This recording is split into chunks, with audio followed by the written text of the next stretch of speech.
Pneus hiver obligatoires, êtes-vous concerné?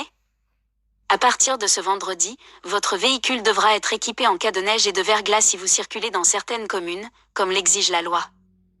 Les températures commencent à baisser, et il est temps de vous préoccuper de votre véhicule pour éviter les ennuis, les accidents et les glissades.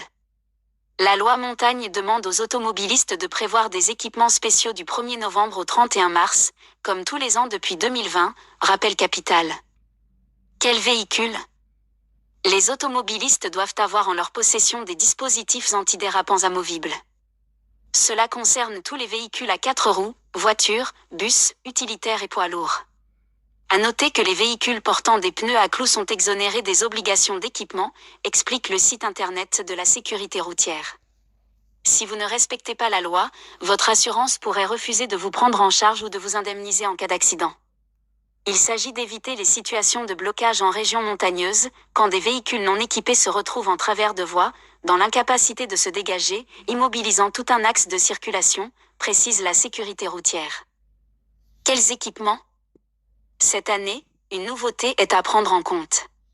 Seuls les pneus avec la mention 3 PMSF, 3 Peak Mountain Snowflake, sont acceptés. Pour les reconnaître, le logo ressemble à une montagne à 3 pics contenant un flocon de neige. Les autres pneus neige peuvent être utilisés seulement s'ils sont associés à des chaînes. Vous pouvez aussi opter pour d'autres dispositifs antidérapants amovibles, des chaussettes pour de courts trajets ou des chaînes métalliques pour un usage fréquent.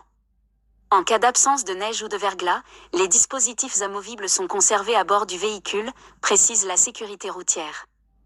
Quels départements sont concernés par cette réglementation? 4000 communes. La liste précise est décidée par les préfets. Cela concerne 34 départements français, l'Ain, l'Allier, les Alpes-de-Haute-Provence, les Alpes-Maritimes, l'Ardèche, l'Ariège, l'Aude, l'Aveyron, le Bas-Rhin, le Cantal, le Doubs, la Drôme, la Haute-Garonne, la Haute-Loire, les Hautes-Alpes, la Haute-Saône, la Haute-Savoie, les Hautes-Pyrénées, le Haut-Rhin, l'Isère, le Jura, la Loire, la Lozère, la Moselle, le Puy-de-Dôme, les Pyrénées-Atlantiques, les Pyrénées-Orientales, le Rhône, la Savoie, le Tarn, le territoire de Belfort, le Var, le Vaucluse et les Vosges. Sur la route, les zones où les équipements sont obligatoires sont délimitées par 2 panneaux, B58 et B59.